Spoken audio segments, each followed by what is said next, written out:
지난 수업에서 우리는 수요의 법칙을 정의했습니다. 그리고 우리 학급 학생들을 대상으로 한 설문조사의 결과를 검토하면서 수요의 법칙이 참임을 보여드렸습니다. 그 설문조사에서 나는 학생들에게 여러 가지 가격대를 제시하고 일주일 동안 얼마만큼 구매할 용의와 능력이 있는지 물었었습니다. 우리는 가격과 수요의 관계가 역관계임을 확인했습니다. 그 말은 사탕의 가격이 하락할수록 저희 반 학생들이 매주 더 많은 사탕을 구매할 용의가 있고 구매할 수 있다는 의미입니다.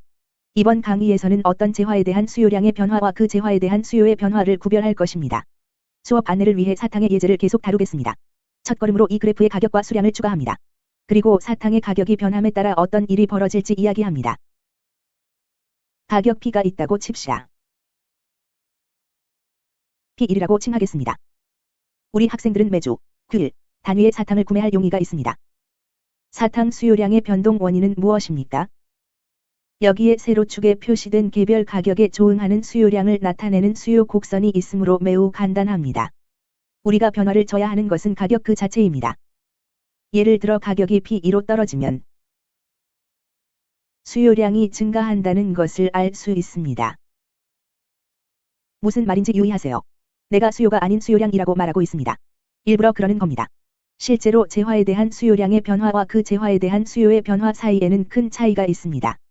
그리고 그것이 사실 이번 강의의 목적입니다. 그래서 제가 제일 먼저 언급하여 강조하고 싶은 것은 재화의 가격이 변하면 수요량도 변한다는 것입니다.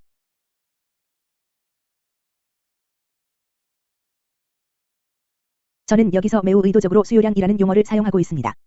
그것은 재화에 대한 수요의 변화와 같은 것이 아닙니다.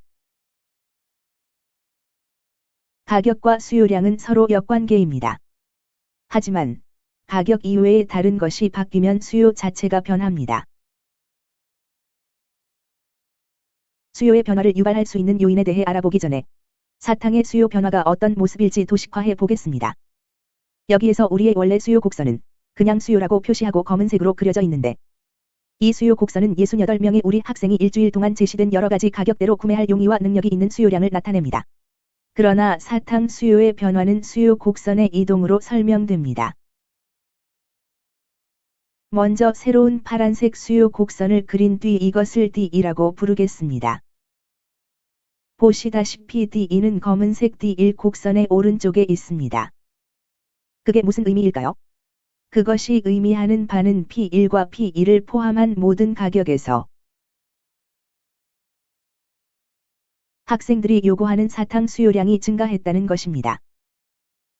예를 들어 가격이 P1일 때 이젠 수요량은 Q2가 존재합니다. 가격이 P2로 하락하자 이제는 수요량이 확대되었습니다. 이걸 Q3라고 하겠습니다. 따라서 모든 가격에서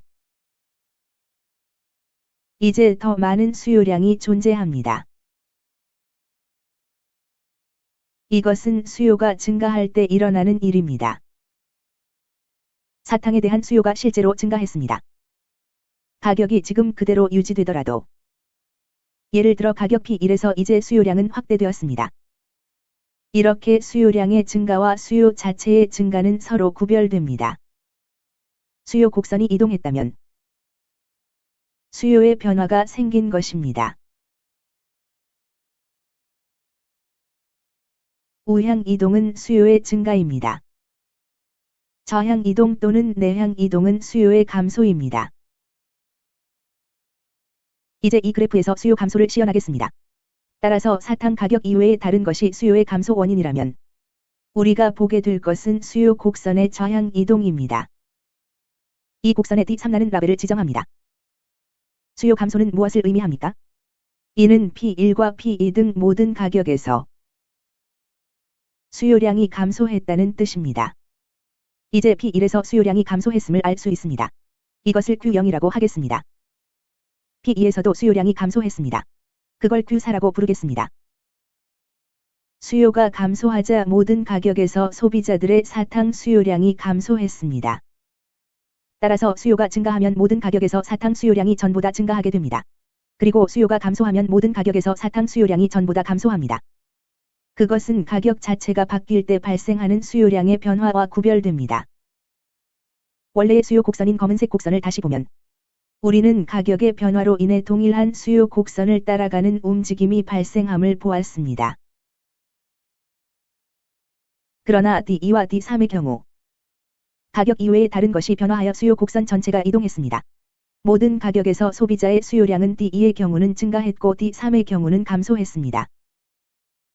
다음 강의에서는 실제로 수요 곡선의 이동, 즉 수요 증가 또는 수요 감소를 유발하는 요인에 대해 좀 더 자세히 살펴봅니다. 이번 강의의 목적은 수요 곡선을 따라가는 움직임과 수요의 이동을 구별하는 데 있었습니다. 그리고 수요 곡선을 따라가는 움직임이 어떻게 가격 변동에서 비롯되는지 설명했습니다. 반면에 수요 곡선의 이동은 가격 이외의 변수에서 비롯됩니다. 그 내용은 다음 강의에서 논의합니다.